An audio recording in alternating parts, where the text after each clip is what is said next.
Information خزانہ میں خوش آمدید۔ یہ کہانی ہے ویل 52 کی۔ ویل 52 ایک نامعلوم نسل کی ویل ہے جو کہ 52 ہرٹز کی فریکوینسی پر بات کرتی ہے۔ اس فریکوینسی کی سب سے خاص بات یہ ہے کہ 52 ہرٹز پہ کوئی اور دوسری ویل دنیا میں بات نہیں کرتی۔ مثال کے طور پہ بلو ویل جو کہ عام طور پہ 10 سے لے کے 39 ہرٹز کی فریکوینسی پہ بات کرتی ہے، یا پھر فن ویل جن کی فریکوینسی 20 ہرٹز ہے۔ اس لیے اس کو دنیا کی سب سے تنہا ویل کہا جاتا ہے کیونکہ اس کی آواز کوئی نہیں سن سکتا۔ آئیے جانتے ہیں ہرٹز کیا چیز ہے۔ ہرٹز فریکوینسی کا ایک یونٹ ہے جو کہ انٹرنیشنل سسٹم آف یونٹس یعنی کہ SI میں 1 سائیکل پر سیکنڈ کے طور پر ڈیفائن کیا گیا ہے۔ ہیئرنگ رینج یعنی کہ سننے کی رینج وہ مختلف فریکوینسیز ہوتی ہیں جس میں انسان یا جانور سن سکتے ہیں۔ مثال کے طور پر عام طور پر ایک انسان 20 سے 20,000 ہرٹز کی فریکوینسی سن سکتا ہے۔ اسی طرح بہت سارے ایسے جانور ہیں جو کہ اس سے کہیں زیادہ یا اس سے کہیں کم کی فریکوینسی سن سکتے ہیں۔ مثال کے طور پہ ڈولفن یا چمگادڑ جو کہ 1,00,000 ہرٹز کی فریکوینسی تک بھی سن سکتے ہیں۔ اسی طرح اگر ہم ہاتھی کی بات کریں تو ہاتھی 14 سے 16 ہرٹز کی فریکوینسی سن سکتے ہیں، جبکہ بعض ویل کی قسمیں ایسی بھی ہیں جو کہ انفراسونک ساؤنڈ یعنی کہ 7 ہرٹز کی کم فریکوینسی بھی سن سکتے ہیں۔ اس ویل کی کہانی 1989 میں سٹارٹ ہوتی ہے جب US نیوی کے ایک ہائیڈروفون سسٹم جس کو SOSUS کہا جاتا ہے اور جس کا کام دشمن کی آبدوزوں پر نظر رکھنا ہے، اس نے سمندر میں کچھ عجیب سگنلز ڈیٹیکٹ کیے۔ یہ سگنلز 52 ہرٹز کی فریکوینسی پر تھے۔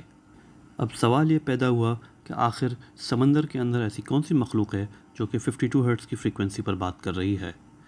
بلو ویل تو یہ ہو نہیں سکتی کیونکہ بلو ویل عام طور پہ 10 سے 14 ہرٹز 40 ہرٹز کی فریکوینسی پر بات کرتی ہے۔ اسی طرح فن ویل کو بھی ہم خارج از امکان قرار دے سکتے ہیں کیونکہ وہ 20 ہرٹز کی فریکوینسی پر بات کرتی ہے۔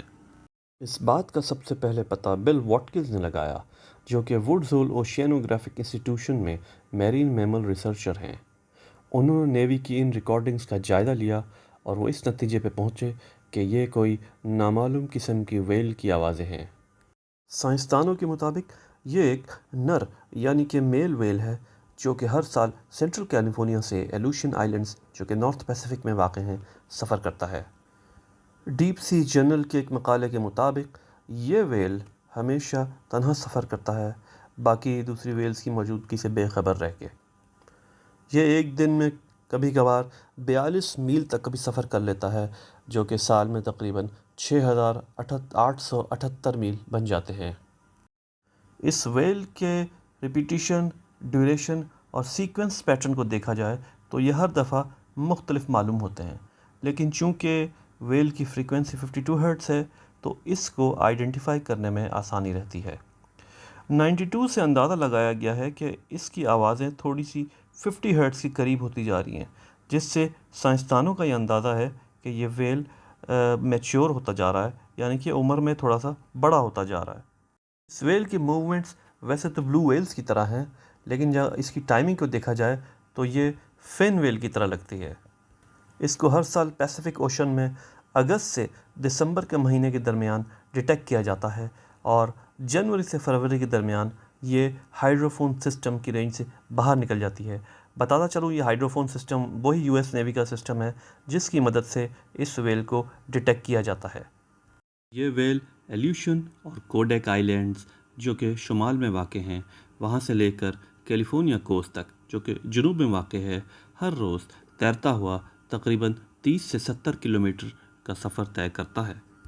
سائنسدانوں نے جو اب تک اس کی موومنٹس کو ڈیٹیکٹ کیا ہے اس کے مطابق اس ویل نے سب سے کم سفر ایک دفعہ 708 کلومیٹر کا کیا تھا ایک سال میں، اور سب سے بڑا سفر اس نے 11,062 کلومیٹر یعنی کہ 11,062 کلومیٹر کا کیا تھا جو کہ 2002 سے 2003 کے درمیان تھا۔